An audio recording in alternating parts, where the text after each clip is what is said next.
This evening, mga igsoon, it is still our training, soul winning training na to sa atong salvation.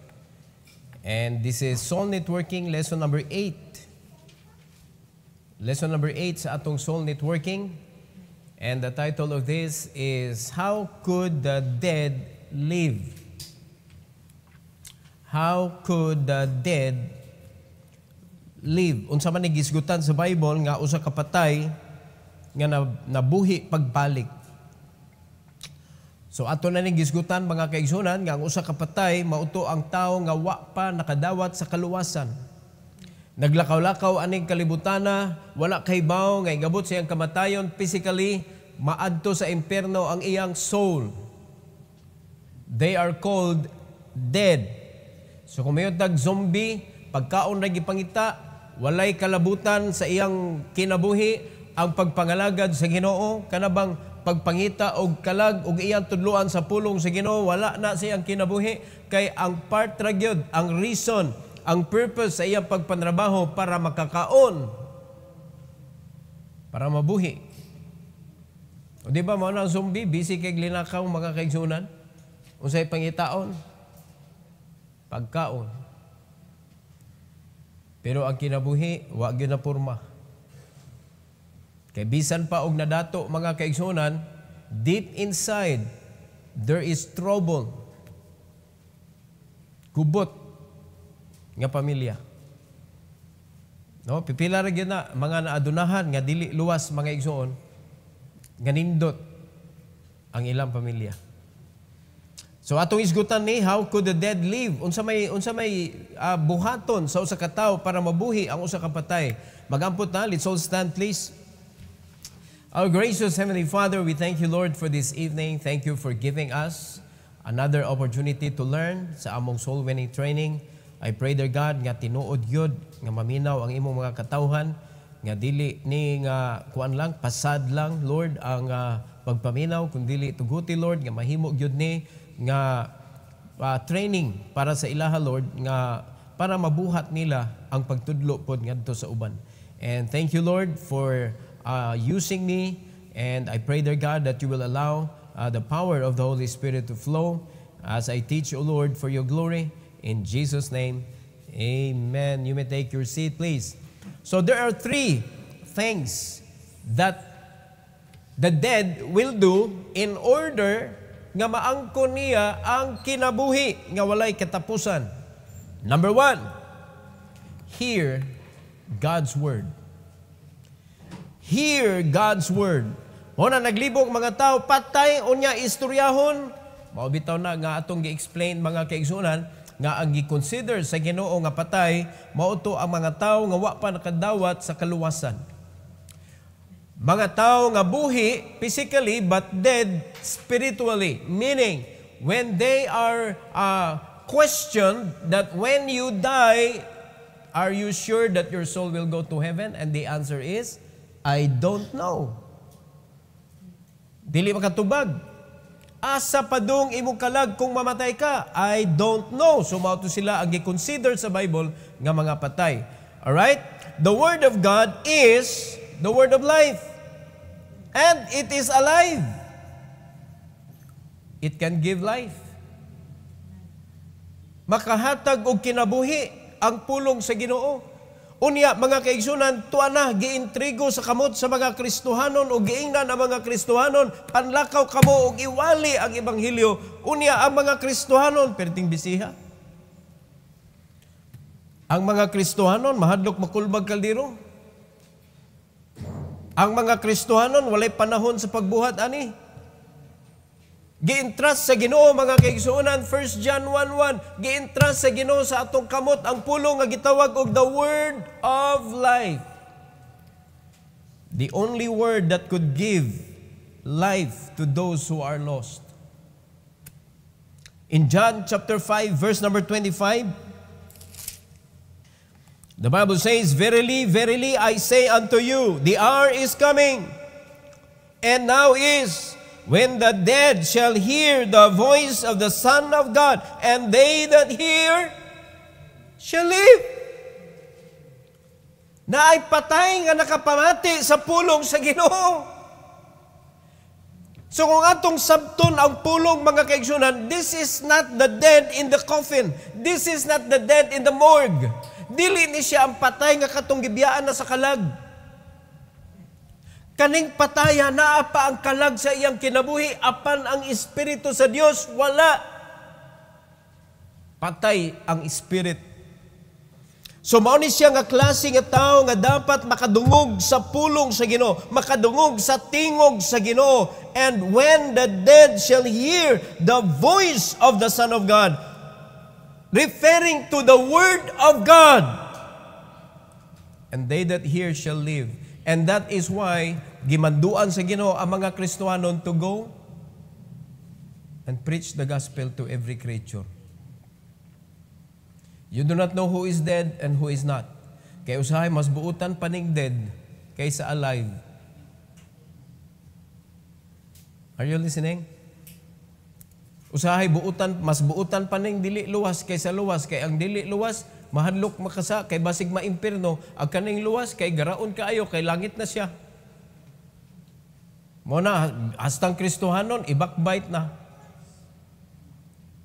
And we are so proud in doing something that is not in accordance to the will of God, kay kasabot ng Ginoo, maluluyo ng Ginoo. Pero mga kaigsunan, wa juga kay baw, nagyan ay collateral damage. Because there is always chastisement in every sin. Because the Lord loves you and me. Whom the Lord loveth, He chasteneth. So it is very clear, mga igsoon, that the dead, mabuhi lang siya pagbalik kung makapamati siya sa pulong sa Ginoo. And that is why Christians don't stop preaching. Don't shut up your mouth in preaching the gospel of the Lord. Ang yawa mo yung mapaingon nimo, shut up! Ingnong kasayawa, shut up! Nagkalisod na ka, pangitag kwarta! Mawid na it's a battle, mga igsoon, sa atong simbahan. Tuluan mo nga, you need to soar high than your need, soar high than your problem. Murag eagle ta ba? Nga moadto ta mas ibabaw kaysa atong panginahanglan, and only God can bring us there. By faith, it will happen. Mga igsoon, diha nako gigiyahan ang matag Kristohanon, pero sa may gibuhat sa mga Kristohanon, wala. Nagpabilin sa low profile lang may pastor. Mga eagle nga murag manok. Mahadlok mulupad. Luuya. Nya walang kakabantay. Wadyo kay lili sa kalendaryo unsa nang tuiga? Unya imong hinumduman kanu sa kana tao? Pila na edad nimo?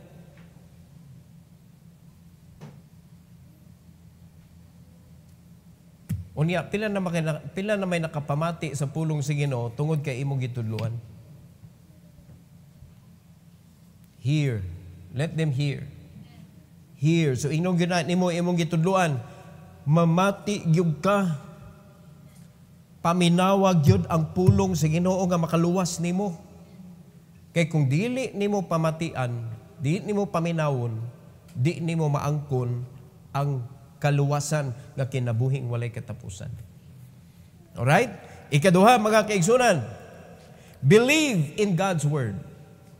Some people hear, but they do not believe. We can see that kind of person in the church. Daghan kayo na sila. They can hear, but they don't believe. Yun na ng mga Kristohanon ni Amen. Biya ka ito, Pastor. O, ang Amen, sabot ana, I agree and I will do. So where is the do? Diba? Igora ka ni agree to disagree. Ni agree ka in front of the man of God, but at the back, there goes the disagreement. Because ni fight sa imuhang personal nga intention sa kinabuhi. Ni fight sa imo nang gipreparar para sa imong kinabuhi. Wa man ni inline sa ako ang preparation. Tempa, sa diyang gi-prepare na nimo, giampuan ba na nimo sa Ginoo? Sa diyang gi-prepare na nimo, gipangayo ba na nimo sa Ginoo? Look at the apostles. Ngano nakapasar sila? Kay kung unsa ang gihaguan nila, dili gipreparar, gihaguan nila og nahimong source sa ilang kinabuhi, gibiyaan nila tanan. When they hear God telling them, follow me. Ang imo ni sukwahi lang sa imong mga plano. Ayan lang yung ingon ni Pastor. Against man na sa atong plano. Naa naman tay plano. O nga nung nagpapastor pa magka. Wa man min nagpapastor, ni simba lang ni. Imo na sana. Wa na naman na tayo mahimo ana. Mabitaw na, di ko kapastor atong di magpapastor.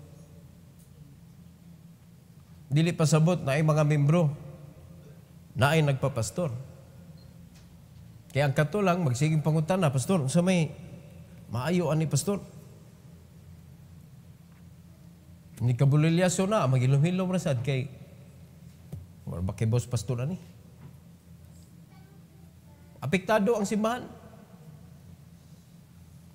Kaya maaburido maka. Believe. Mga kaigsunan, daray, to believe. To believe in God is also to surrender our life to Him. How do you believe? When you say you believe in God, you should surrender your life to Him.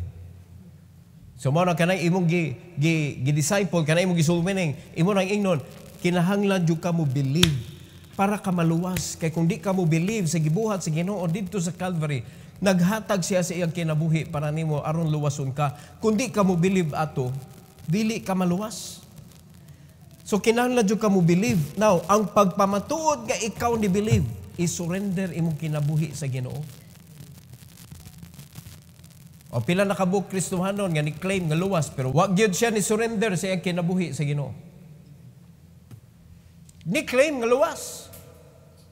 Pero never niya gialaw nga ang Ginoo mo'y magbuot siyang kinabuhi, mag-abay siya, mag-agad siya, mag-unsay gisulti sa Ginoo, then mo yang buhaton, it doesn't matter, daghan kong i-drop sa kong kinabuhi, kay ang Ginoo, wa man ni agree. Di man dito mo'y kabubuton si Ginoo, sayo man di ito. Nya di ka manghinayang mga kaigsunan, kay nga naman, ang Ginoo may tag-iya sa tanan. Maunay klarong ni believe. So, kung ikaw hanap ang imong pagka-believer, usay gi-expect nimo sa imong gisulwining. Nga usay mo simba ka, usay di, perting hanapan nimo. Ngaron, di ba ka mo hanap, di mo ka makita usahay? Di ba, di maklaro ba, hanap? Mo nang imong pagpangalagad, hanap. Mo nang imong disciple, kung mag-disciple ka, hanap. Di makitaan ang pagpangalagad. Wa na to nasabti mga igsoon, nganong ang Ginoo nag-require og pag-believe tungod sa iyang gi-invest. He invested everything. All. The only begotten Son of God and the Lord Jesus Christ, He gave up His life. All. Tanang yun. Gi-emphasize yun sa Bible nga ang tanag dugo, hurot, mo na tubig na ang katapusan ni gawas. Tanan. It requires surrender when we believe. Mo na kung ikaw ni surrender ka, mabitaw to si Apostle Paul, mga igsoon, ningon siya nga, wa mi nagdahom sa churches in Macedonia, kay mauni ang ilang gibuhat, wala lang kay gihatag nila ilang kinabuhi sa Ginoo, gihatag sad nila sa amo. Surrender. Apostle Paul, unsa may buhaton namo? O mo ba na nahitabo sa atong simbahan? Mo ba na nahitabo diri o nakigkompetensya mo sa pastor? Klaruhan na ninyo inyong kasing-kasing diha. Kaya wag kadaugan sa pagkikompetensya. Di kay ko magkikompetensya ninyo. Kay akong trabaho, giyahan mo.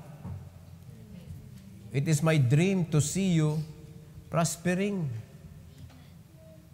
in your life. It is my desire to see you becoming victorious. Kay mo man na ang design sa Ginoo God. Gipili ka nga kabus para makuratan ang mga dato. Ulaliman ka na usaon nimo pagkakurat sa mga dato nga sa diyang gilingi kaniya after 5 years, after 10 years, mao karaman gyapon. Sao pagkakurat? And the blessing of the Lord make it rich. And that is true. Giklaim yun na nako, mga kaigsunan. Lord, let me see the truthfulness of your word. I believe in it. And I will do it. I will obey your voice. I will serve you until I die. Mga kaigsunan, di gyud bakakon ang Ginoo gyud. Mo na ako masubo ko, makita Kristohanon nga murag duwa lang. Makita kong Kristohanon nga magpabilib pod nga kamao. Nga di mo sunod ba? Unya, ipakita kan daw ni sunod pero wa di ito. So, unsa may mahitabuan na, gimak ang way sa Ginoo. Kay nga naman, nagpakita nga ni sunod pero wa di ito, so wa ni epekto. Kay di man nato mailan ang Ginoo. Di man nato pwede ingino ng Ginoo nga musunod ko nimo Lord. Unya pagkuman wala diha. Dili makita nga gi-bless. Sa pag-bless nga wa man diha. Istorya naman. Pero naay ga-expect ba? Kanang simbahan nila ni Pastor Cruz. Kuan na sila. Kanang ga-aim gyud na sila nga mo kuan pero tanawa. Ang mga membro in town luoy kayo. Believe. When you begin to believe in God, everything in this world will become small. Every impossible things will become possible in His time. Because the Bible says, you will reap if you faint not.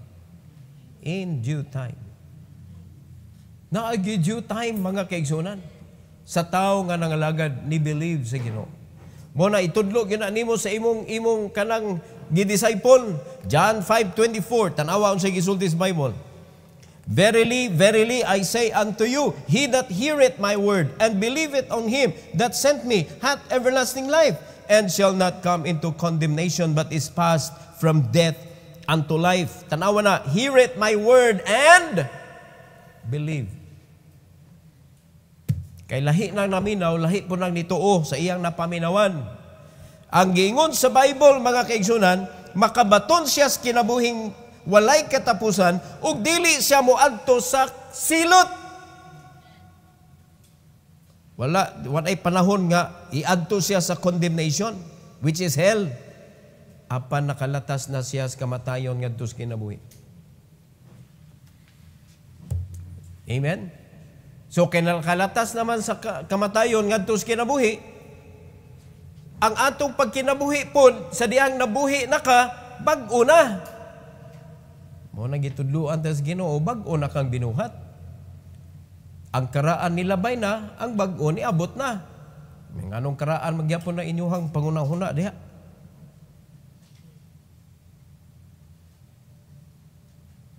Di ba? Gitagaan na mo dayon og pastor para giyahan ka. Yang anong ang imong pagsunod dili man tininuod. Pasundaya graman. Okay, kung istoryahon mo nako individually, ako gyud nang kuti-kutihon ang imong kasing-kasing, ipakita nako nga wa jud ka ni sunod. One on one ta ba? Wa gyud mo ni sunod.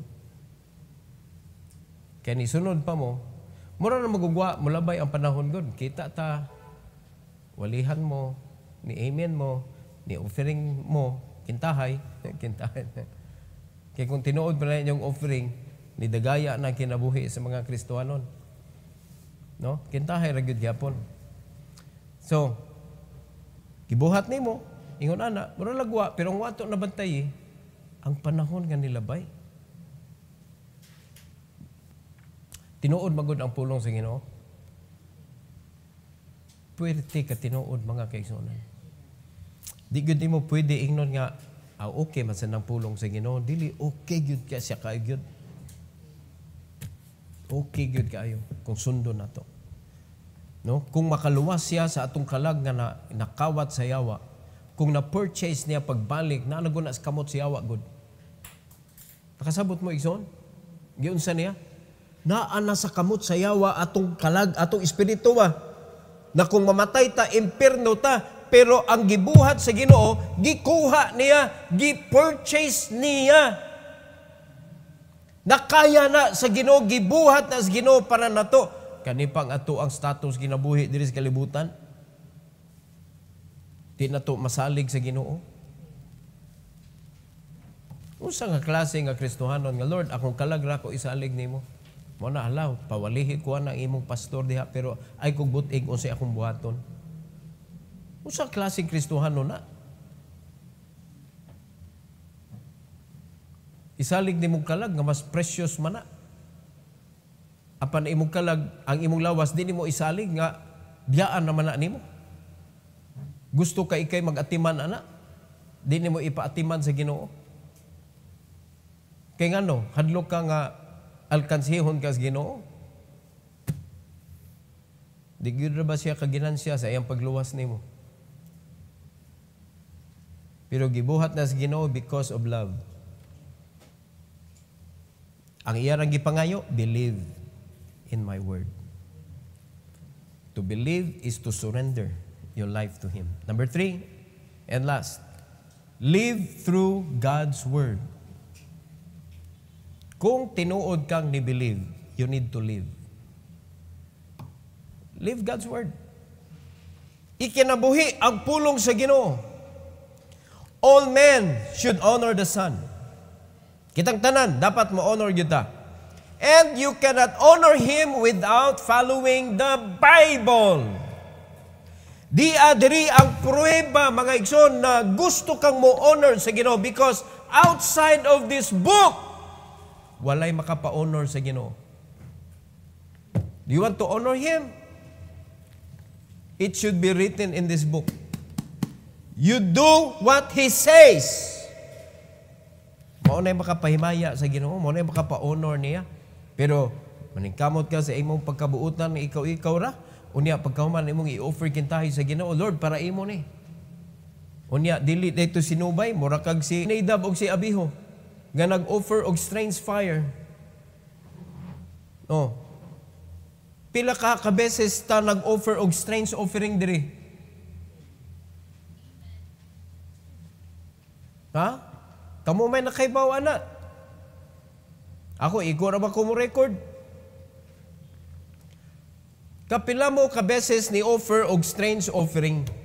Kana bang kaibaw ka nga wala na subay sa iyang request?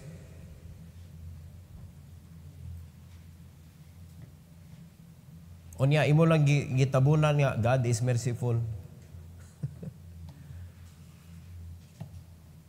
Mutunga magyud na resulta mga igsoon. We are commanded to honor Him. Without the Bible, we cannot honor Him kay masayop-sayop magyud ta. And there is nothing in us without the Word of God that can honor Him.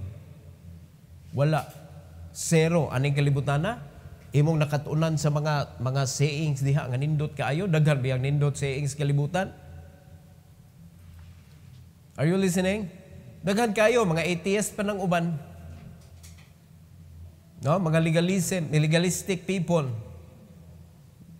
Ang uban, mga terorista pa na. Manapon na sila yung mga sayings. Ilahan, nindot kay paminaw. Mabitang makonvince nila mga tao nga magbutag bomba sa lawas. Para nila honor. Pero mga Kristohanon, mahadlok man, bisag magutman lang. Let's honor God. Simple na kayo iyang gipangayo. I have written to you what you need to do. You just need to read it, believe in it, and live with it. Ikinabuhi. In verse number 22 to verse number 23. The Bible says, for the Father judgeth no man, but hath committed all judgment into the Son. So tuata dito sa anak, dapat magpaminaw. ug ang anak, mga kaigsunan, gi-introduce na sa ato sa Bible that the Son is the Word of God. Ang anak, si Jesucristo mismo, ang pulong.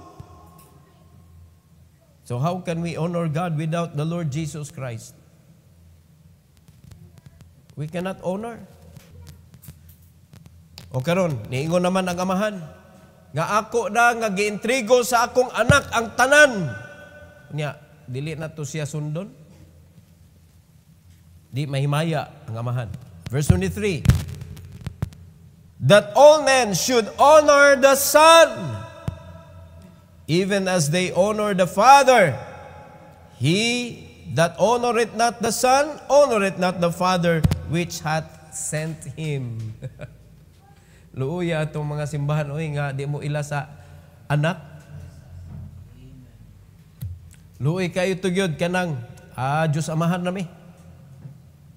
Pagkaluuya, kay bisag unsaon nimo og honor sa Father, but you rejected the Son, you can never honor the Father. Di good pwede. Dili magani pwede, mga igsoon, that you believe in God, but you do not obey your pastor. Lisod magiging nato i-match up. Kana pa nga, ni-believe ka sa Father, but i-reject ni mo ang Son. Sabot na, giguba ni mo Trinity. Are you following? Hilom kay mo da, seryoso kay mo. Ato ni tapuson, kay murag di naman mo kalika. Wala naman mo. Wala mo na ginawa diha. Sige, closing. The man who rejects the Lord Jesus to be their Savior is called dead in the Bible. Mo na gitawag og dead. Ang pangutana, how about you? Are you dead or alive? So pangutana mo imong gi-disciple. How about you? Nabuhi ka na ba? O nagduha-duha pa ka? So nagyo na siya itubag. So tarungon gyud na nimong pangutan na imong gi-disciple. Nabuhi ka na ba? No, kay basig nagsige mong padayon og tudlo. Unya di pa dito luwas. Diba? Una, importante nga klaruhon yun. So, question for the next lesson, mga igsoon. What would you choose, death or life? Unya, basahon nato, mga igsoon, basahan ninyo una, Romans chapter 6, 20 to 23. So, that's the lesson about how could the dead live. So how could the dead live? Unsa tayo una? Hear, believe, and live. Hear, believe, and live. So di ka pwede makalive kung dili ka mo believe. Di ka makabelieve kung di ka makapamatay. So, importante kayo nga matudlo yun na to. Let's pray.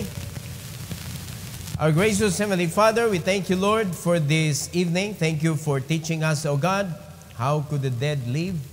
And I pray and commit to you, your people, their Father, that you will bless them to relay this message to their disciples. I pray, dear God, that you will give them boldness and right heart to do your work, O Lord, according to your words. Because this is not our work, this is yours. Imo raming gi-appeal, imo ming gi-intrasan og posisyon para mulakaw aron sa pagwali sa ebanghelyo. And please empower your people. Allow us, O God, to deliver your message according to your will.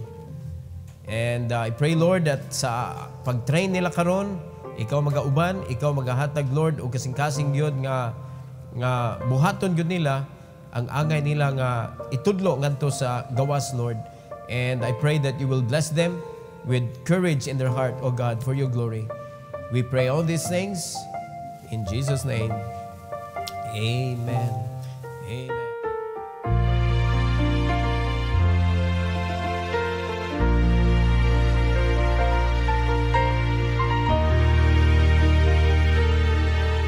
Could it be that up in heaven, God is sitting on his throne, anticipating another sinner will soon become his own? Years of wasted living and years of toil and strife are just about to be over as he receives the gift of life. Go sound the horn, strike up the choir. A sinner is saved, saved from the fire. No more in darkness, he's received my son. All heaven's rejoicing, that's the value of one.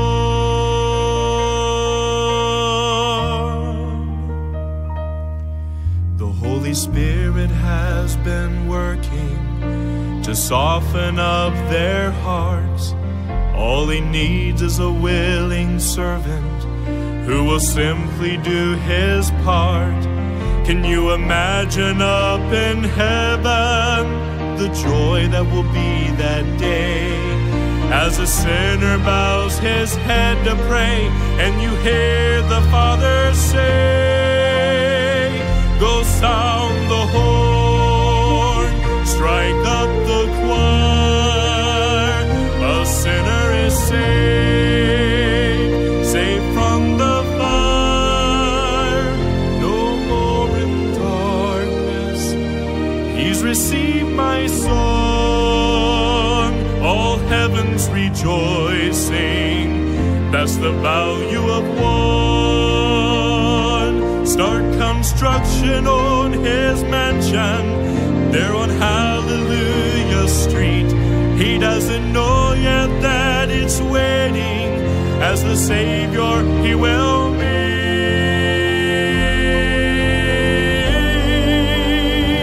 Go sound the horn, strike up the choir. A sinner is saved, saved from the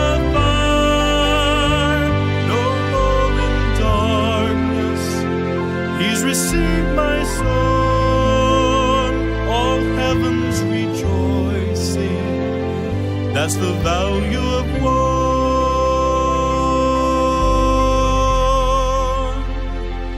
All heaven's rejoicing, that's the value of